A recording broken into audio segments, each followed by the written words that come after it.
Last-minute changes to last night's Raw have been revealed. A big match has been added to WWE Day 1, and a released WWE star is competing in a major indie tournament. More on that in just a second. Hello, we are back with more news now. There were last-minute changes to last night's Raw. That's not always news. It seems to happen quite a lot. It does. But according to Fightful, we know what those changes were, reportedly anyway.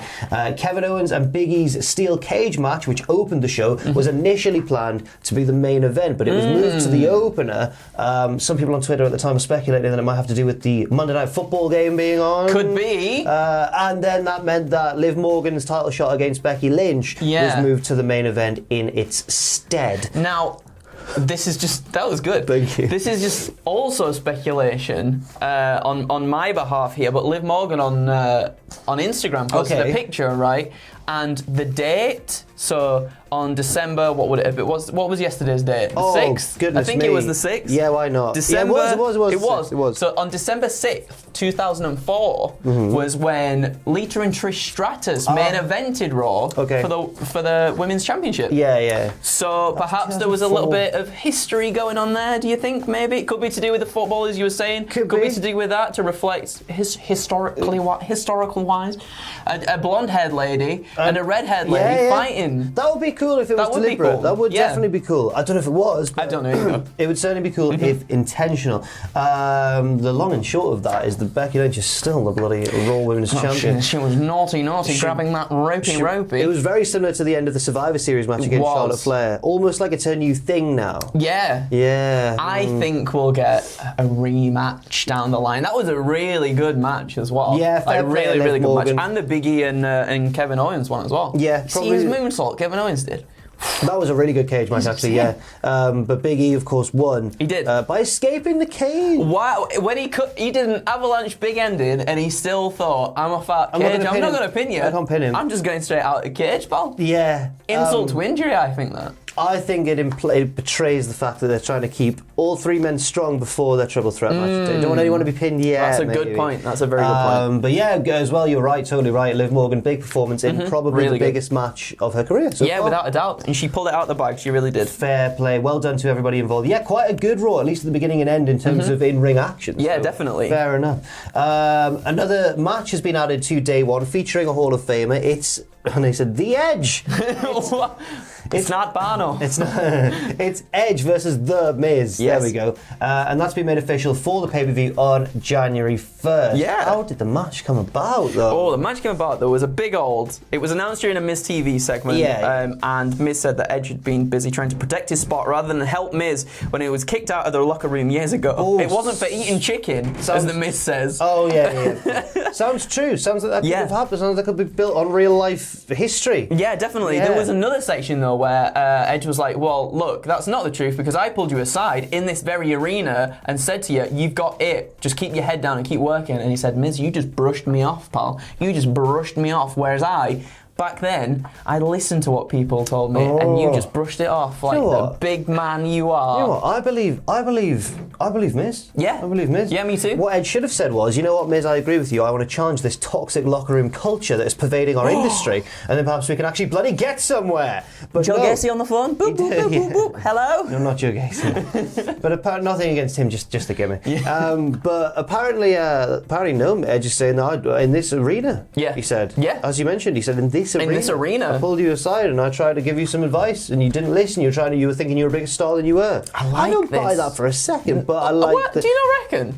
No. I don't know. But I like the added wrinkles to this storyline. Me too. I like the sort of realness surrounding it. You know, there's a little bit of substance there, which is sometimes missing from a lot of these feuds. Yes. But this feels good. It wouldn't have been a matchup I would have been excited for in the past. If you'd have just heard, the Miz and Edge having a match, I'd have been like, yeah, fair enough. But now, they're really getting me invested. Yeah, I think so as well.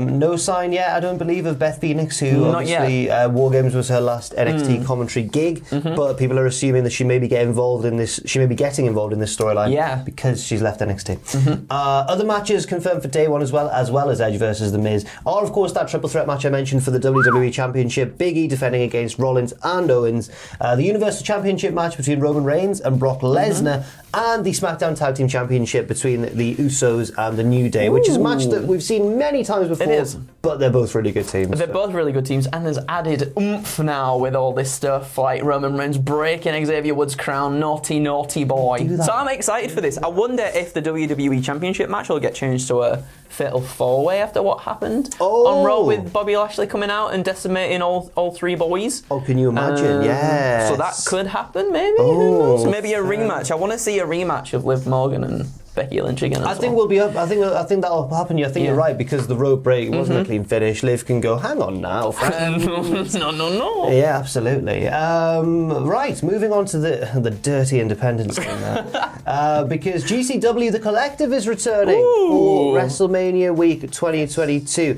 It's always, to be fair, I was going to say one of the highlights of WrestleMania weekend. It's always lots of highlights of WrestleMania weekend, because it's a bunch of different shows. Some of them turn out good, some of them turn out bad. It's like a pick and mix. You just don't know what you're going to get.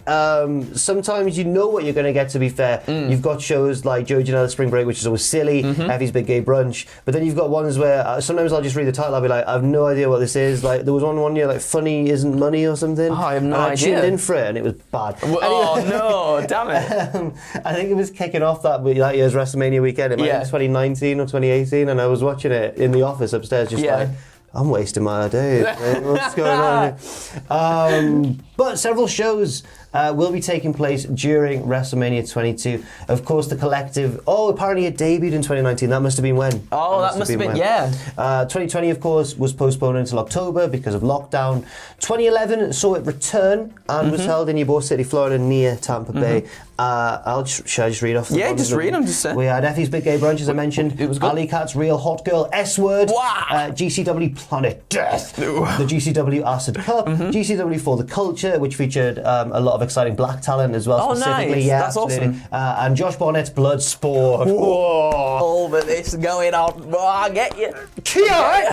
Whoa. Sorry. Are you part of New Japan Wrestling there with a forearm like that, sir? I did that on, what was that? That was good. I did that on a predictions video once, and it was during Owen's really early days of presenting, so he was getting distracted really easily, and he was like, next up, it's Kyle O'Reilly, and I went, That's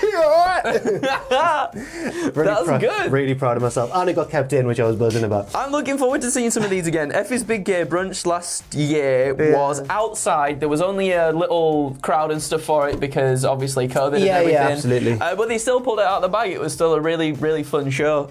So I'm looking forward to, hopefully, fingers crossed, stay away, Omicron, go away, or whatever, you know. Omicron. Hopefully everything goes back to normal. Omicron. Omicron. Oh no, Percy I8. I thought it was called Omicron. Percy I8. That's from Lurn. Yeah, is that what it's called? Maybe. I'm so confused. Why does Ross, the largest friend, not simply eat the other five? It's really good. Futurama. Futurama's the best. Have you noticed the Lur from Omicron Percy I8 has exactly the same voice as the newsreader Morbo? Yes. It is very There's similar. a lot of, in The Simpsons and in Futurama, obviously, like Matt Groening and stuff, there's always people doing multiple voices but for Lur different and characters. Morbo have the same voice. They're both like, literally the humans. same. Yeah. This whole GCW, the Collective, will be taking place at Dallas's Fair Park in Dallas, Texas, on March 31st, April 1st, and April 2nd, 2022, WrestleMania weekend. Give me that green light, because I'm ready to go. Finally, a released WWE star is competing in a major indie tournament. Andrew, what is this tournament, and who is the star? The tournament is PWG Battle for Los Angeles, and the star Battle is of Los Angeles, baby. He's the big man. It's Jonah. Jonah Rock. It's Jonah, formerly known as Jonah Rock. Yes. Well, no, maybe he is back as Jonah Rock. No, he's just Jonah now, right? Okay, fair enough. I think so, Well, at least. Bronson Reed, Jonah. Yes. Yes, there we go. Bronson former Reed, Jonah. NXT North American champion. Yes. Actually. And this took me totally by surprise, partly because the Battle of LA is taking place way earlier this year than it normally does. It's taking place over 2 days. Just 2 days, wow, normally it's 3, but over 2 days. January 29th and 30th, my mum's birthday. Ooh. The same weekend, she's going. She's going. She's in it. Is she in the Rumble? No, she's in it. Oh, I need to ask her, Mum. Have you signed with the Fed? No, it's sorry. PWG's Battle of LA this year or next year, is taking place on January 29th and 30th. Yes. The same weekend, as you mentioned, as the Royal Rumble. Jonah is the first announced competitor for the event, which is a bit of a statement by PWG, I think. Yeah, I think it is. I think a rocket has been strapped to that young man as he's come into Impact, absolutely decimated Josh Alexander. He's gone. He got absolutely dropped on. He's gone. He's been doing stuff in New Japan as well, which is really exciting. I think that there's a bright future for this man. I think very bright future, because it was snatched away from him a little bit too soon in NXT. Let's just say that. So I think so as well. Now, twice in my life, I've correctly predicted the winner of Battle of LA. Oh, and the trick is, go for the third. So don't go for the one who seems like he's going to win, and don't even go for the cool hipster pick. Go for like the even slightly more hipster pick. That's your winner. Okay. But then that all backfired because one year Ricochet won, and I was like, oh, okay. Previous winners include, it's a prestigious indie tournament. Kenny Omega's won it, Adam Cole Baby's won it, Sami Zayn won it, well, El Generico won it, and they're different people. Kyle O'Reilly won it, and as I mentioned, Ricochet's won it as well. What's that? That was supposed to be a machine gun? Okay, fair enough. He's not won it. Carl Anderson. No, no. I'm just kidding. Because the bullets ricochet. Just having you on. Yeah, I think it is. Or is it because he's like faster than a speeding bullet? Maybe. What? I got it from the WWE. Oh, the name Ricochet. Because all the bullets like at the start just like ping off the walls. Of course. I liked his indie theme a lot. What was his indie theme like? Oh man, I was debating this on a tier list, which you'll see pretty soon with Ross, where we're doing wrestling themes and stuff. And one of them was Ricochet's, and I was like, Ross, I preferred his when he was at WCPW, and Ross was like, what, the one that sounded like it was recorded on a phone? And I was like, oh no. No. I thought it was just because I was backstage and it sounded crap, but then Ross was like, no, the sound quality was a bit. Maybe it just didn't come out through our speakers well. Maybe not. But it was quite a good punk song. Because he like put his auxiliary cable into the phone through the speakers. Good. It was like, anything punk. I'll play it for you when we're finished. Once we're taking out the memory card and stuff from the camera. Cool. Thank you.